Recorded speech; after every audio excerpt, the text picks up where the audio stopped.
I wasn't recording. Yeah, no, I 100% follow what you're saying. Word. And so this is the nature of fire logic. It's a dynamic, definitive framework. That right now we have these fragmentary identities in politics occurring, and economies, and everything's really disparate right now.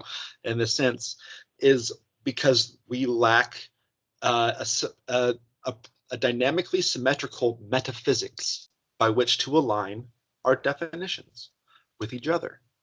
And that this lives in the way that all of our different arts synthesize into a singularity of society and individual. And how there's these tiers that build up, self, otherness, community, totality, and and the universals, that each person has these different layers of self that all comprise self, that it begins with self, and otherness is just a different part of self. It's a lesser iteration of self. Community is a polarization of that. Once you have a child, then it boom spreads out from there, and the totality just becomes a non-locality. So community is locality, society is non-locality, bridging localities along a higher sphere of orientation. And that in this light, I have devised, because we have all these fragments, and that it begins here. That like right now, it's up in the tool, it's in the society at large, but it takes root and it's perpetuated by us, by our behaviors, by our definitions, by the ways we interact. That there seems to have been this flipping of mechanic and expression, and that people are not have forgotten that they're a tool first before they're a tool, that their body is the root of their consciousness and their experience, and that they got to learn to communicate with this to love themselves adequately here. Do you agree with that? 100%. And that is why on the breath is the heartbeat for the whole system. That I've just been compiling tools into toolkits that fit into a 5-dimensional framework that align with your fingers on your hand, that you can further build analog out with a spark if you want, but you don't really need to, because you can just communicate all these principles like this. They've been doing it for thousands of years. There's all sorts of yogas with this.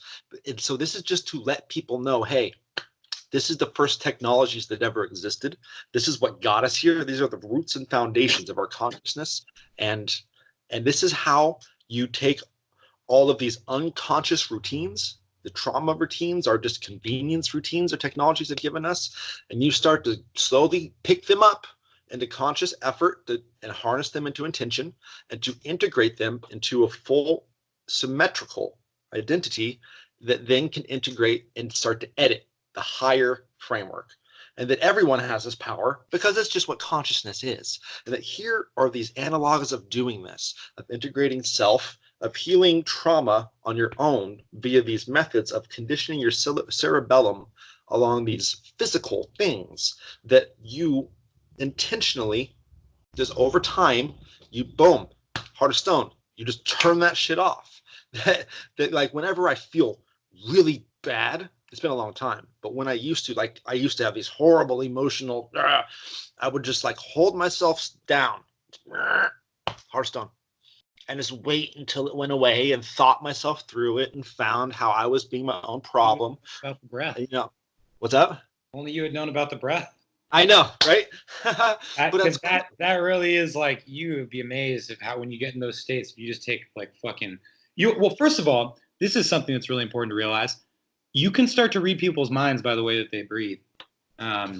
If someone was, for example, anytime someone goes, they just went somewhere negative in their head. And you can just, and sometimes people will deny it. I've had people deny it, but it's just and I notice it in myself. It becomes a feedback mechanism in myself. So whenever I notice myself going, I'm like, oh shit, okay, I'm not being conscious of my breathing. I'm doing one of those breaths. I don't have a name for those breaths, but I call them, actually I have a few names, negative exhalations, or just negative releases. And you can also tell if someone's holding their breath, if they're really tense. Like whenever you get into like deep emotional states of depression and tension, you'll find that you're holding your breath. You're holding yourself in that state. And if you can, in some way, start to break up the holdingness of that through breathing, through dynamic movement, you can crack through that state in a physical way. So what I realized about smoking, so the breath being the root of our conscious ability to imprint behaviors into ourselves, that we imprint physically around the breath. That's how you get things to stick, right? And that is also how you can consciously like elevate heart rate, reduce heart rate. But you can't just think it like you're that way, but you can breathe it that way.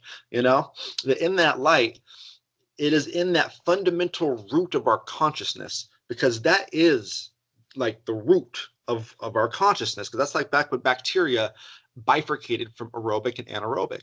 That way back there, written into our genetics, is that tendency to have the breath be the primary means of energetic connection. That when I smoke, that is why the habit is so easy to ingrain, because it puts this dopamine related just to my breath. So just for the fact that I'm not smoking while I'm breathing over time further makes me want to smoke. It's insidious. That it's crazy that it's these fundamental root cognitive behavioral things that comprise our consciousness that we're not even fully aware of. That it's not the nicotine that makes it so hard for people to quit smoking fucking cigarettes. It's that they like to breathe, and that when they get used to getting a release upon a behavior fix, that when they over time they're not getting that when they breathe anymore, and they feel like they want to die. Plus nicotine's really fucking nice sometimes. It is. When I find this is my, sorry to interrupt. Yeah, no, you're good.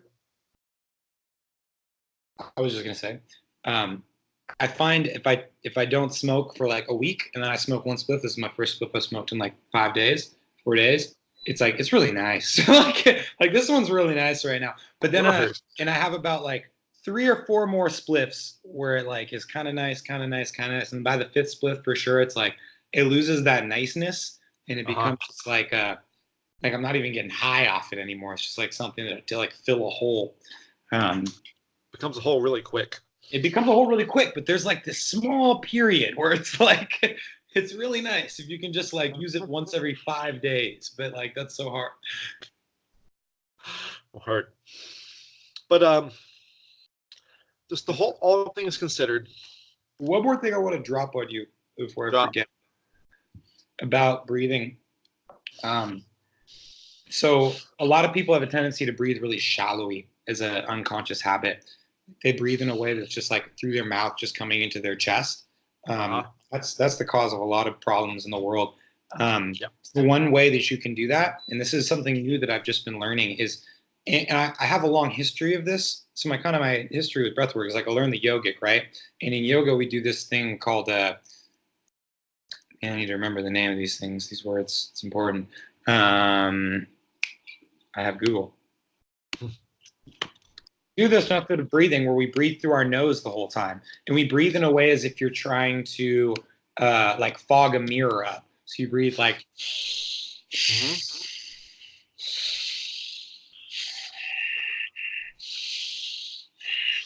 and I did that practice for a long time, and then I got into Wim Hof, and Wim Hof is an interesting dude. He says just breathe. It doesn't matter how you breathe, just breathe big and breathe full and breathe powerful. So he does a lot of mouth breathing. So I started doing mouth breathing because I found I could get a nice high from the mouth breathing. And just to circle back around, because again, I am high now. My train of thoughts all over the place. To train yourself, if you are not practiced in breathing, you should practice breathing through your nose a lot.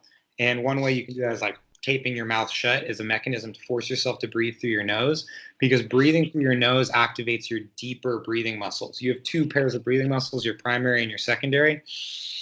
And your breathing through your nose is really how people say you're supposed to breathe, like you're supposed to eat through. And, I do a lot of breathing through my mouth, so I don't know about supposed tos, but this is a new perspective I've just downloaded that I think there's something to that. If people aren't used to breathing, they should practice breathing through their nose. And like consciously throughout your day when you're exercising, focus on breathing through your nose, because that'll help connect you to your primary breathing muscles. I do need to get my nose breathing in line. I've been a mouth breather my whole life. The nose is also where you get the nitrous, man. Breathing through the nose has special effects for sure. All very different. There's different Word. nuances with the breath. It's like an instrument, and you can start like freestyling with it when you get good with it. So I'll be breathing like.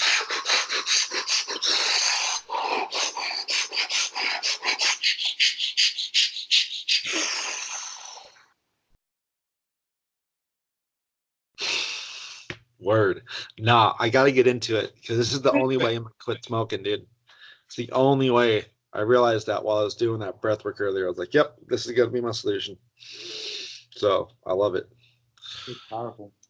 Continue with your solution to the problem. So let me see if I can reiterate back to you what you're saying. And I get it. We're all in this linguistically constructed hallucination. And the big problem is that there's no coherence in the system. And, you're talking about building this like fundamental base unity that people can connect on. And we don't even all share a language yet, like Word. all had a language. Like if everybody in the world spoke the same language, then and that's what you're trying to do, right? That's what this is. Exactly. Is that literally this is the universal language because it is firmly bounded on our biology, on physics, universal on math. So it's the things that we all can't disagree upon. Those are the foundations of all the symbolisms, are the fundamental observable facts of everything. But as you synthesize these higher, lo and behold, you find scripture illuminated very precisely as behavioral mechanics, modeling over time, how to orient individuals into community over time, retaining behavioral attribute that gets more complex as tools are innovated, and it builds into this gigantic tool library, and that we are tool libraries made out of tool libraries that build up tool libraries. That tools is action plus intention. That no matter what, even the automated things in your body are acting with intention.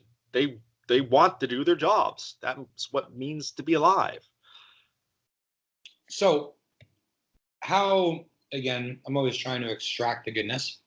Right. I want to, and I don't know Jamie Wheel personally, but the people who know Jamie Wheel and thinking it would be interesting to introduce this concept to them as a means of I want to have a conversation. Having conversations. Exactly. So very simply, I can tell them about like this method right here, which I think is very interesting. So like this means you're listening, and like over here is you're interested, over here is I'm losing that. And then just to keep it very simple, that first off, this is a listener language. What's up? Keep it simple. That this is between me and myself first. So I'm telling myself to be quiet. And you, in seeing me speak to myself in this manner, know that. So in that way, it communicates to you. So it's not that I'm telling you I'm listening. I'm telling myself to listen.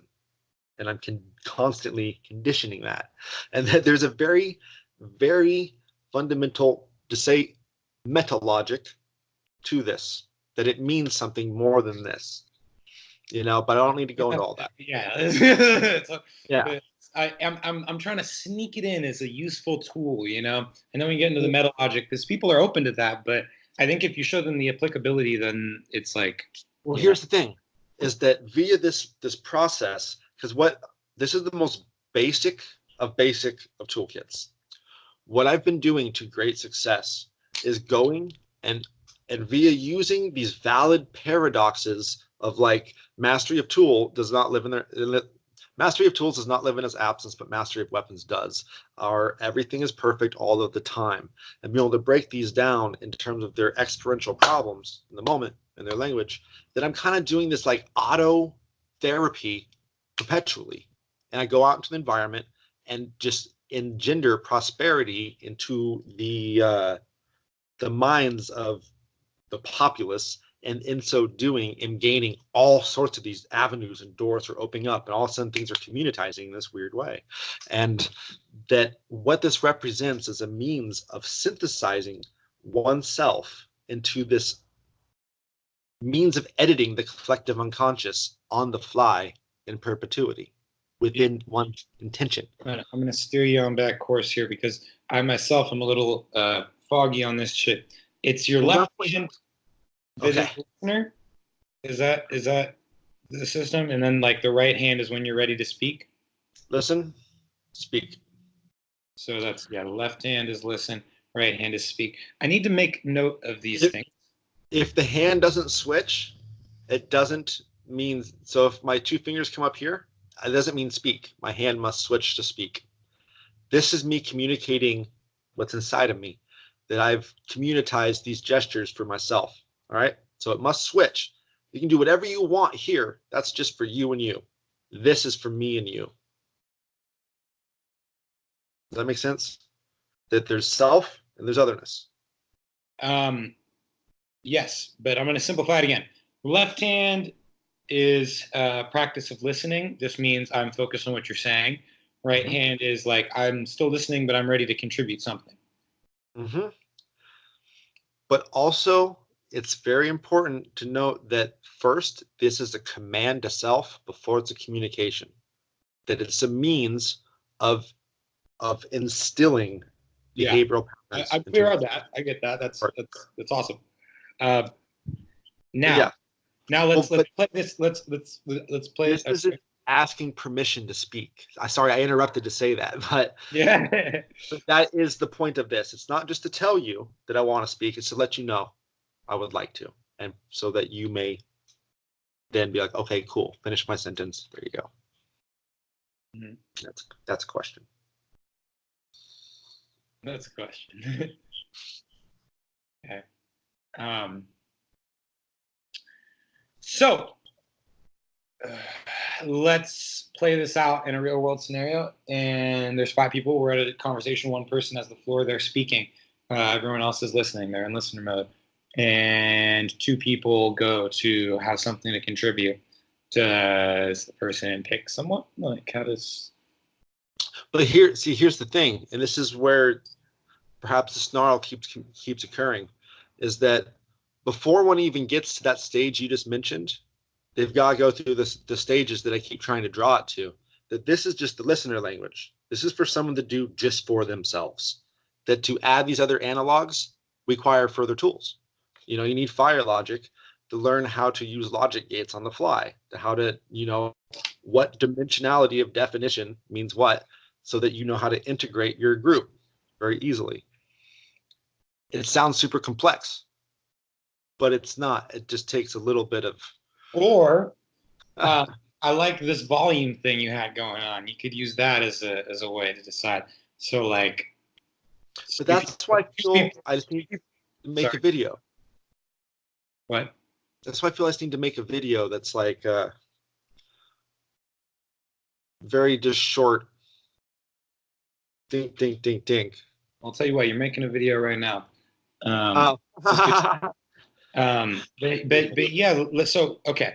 So to clarify again, left, listening, right, got something to contribute. And then with the volumeness, is it to the left, I'm really listening, to the right, I'm confused, to the right is turning it up?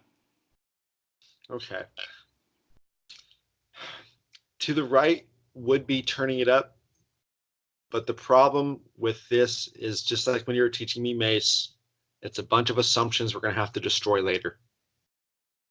That's just, it's a one-dimensional language in this light, because both hands, it's universal. Right. But yeah. So example, like I'm listening. I'm following you, but ooh, yeah, I'm really into this shit. Say my left hand is occupied. And I'm facing, and like I'm in a position to where you're to this direction of me. You know what I mean? That I'm doing something with my left hand, so I can't tell you I'm listening with it.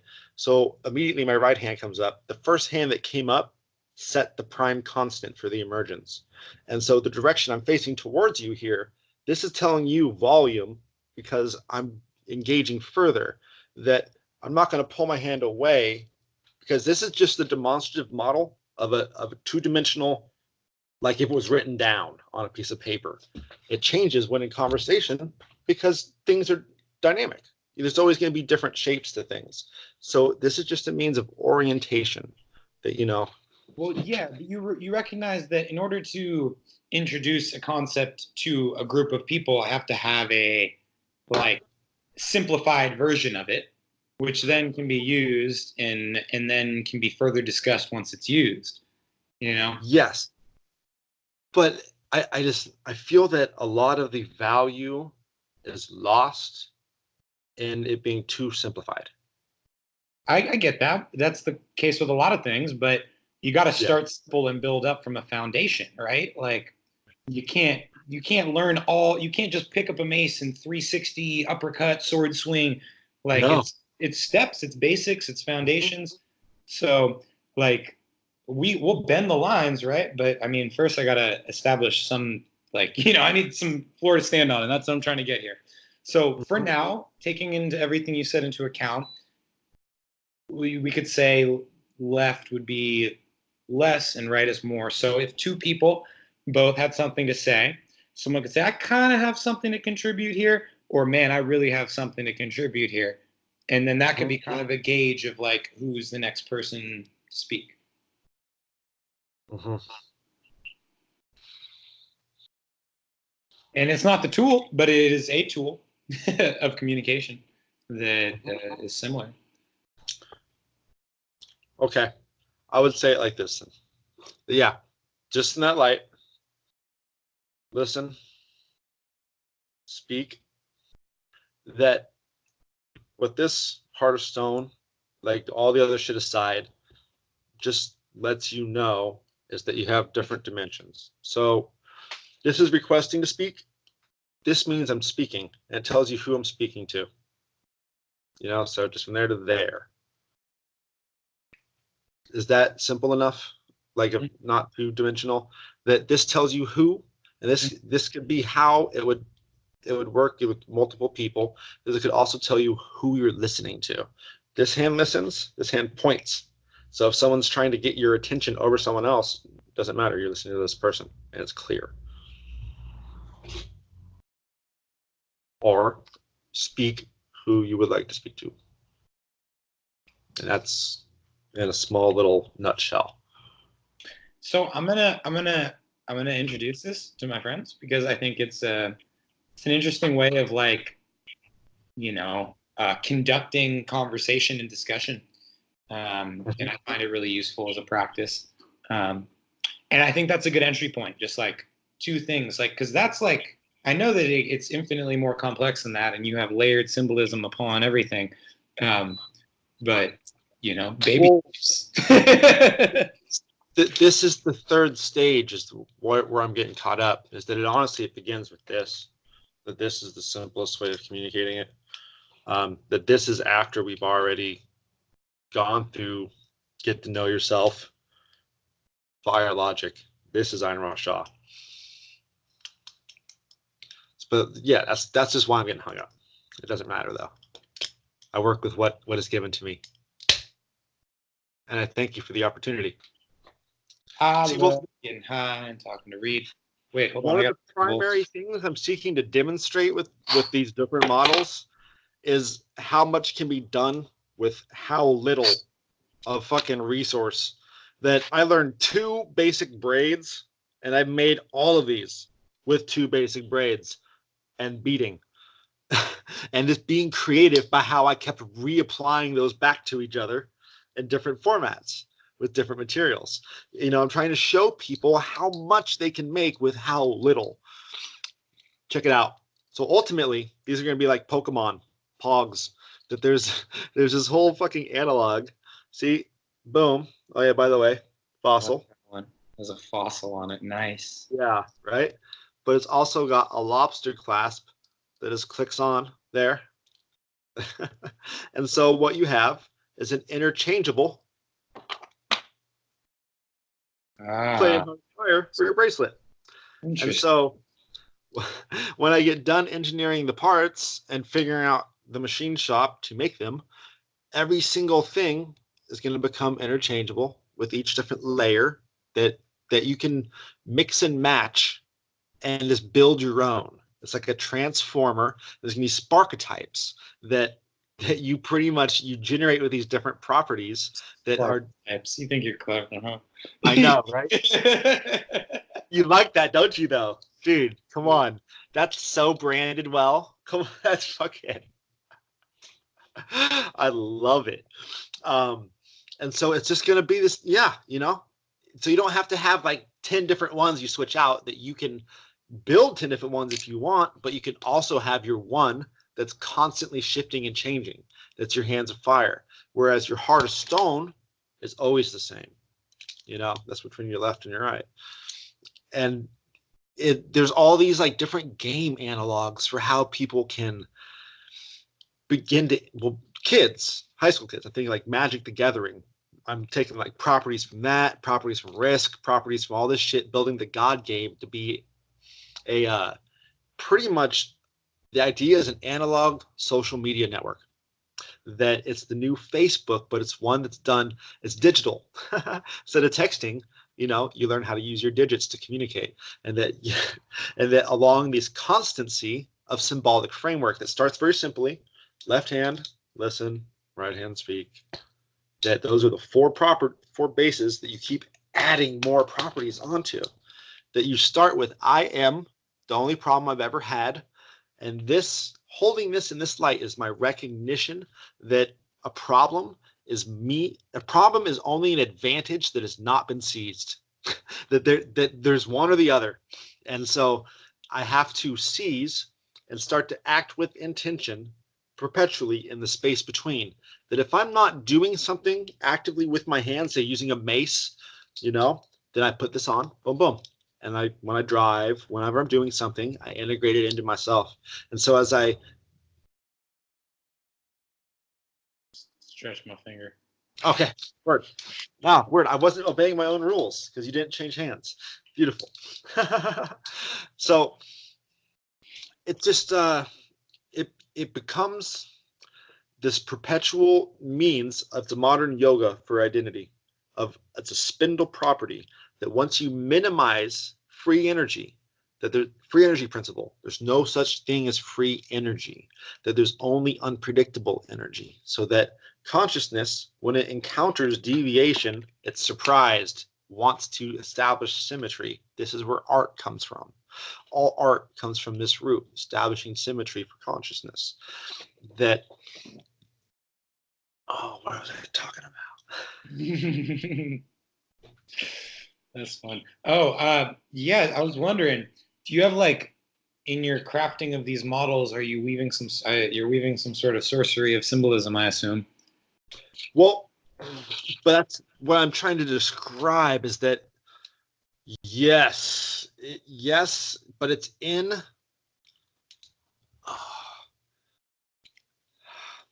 It's in the integration of the toolkits past this. Like, it is in the idea itself.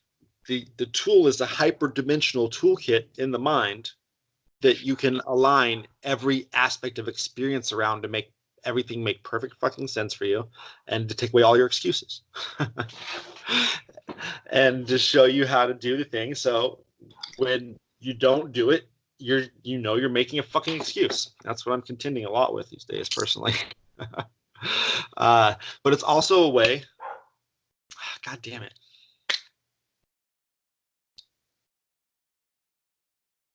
Are you listening or are you Listening, it's my left hand. Yeah. I'm just not used to this. The magic in these models themselves, these are not mine.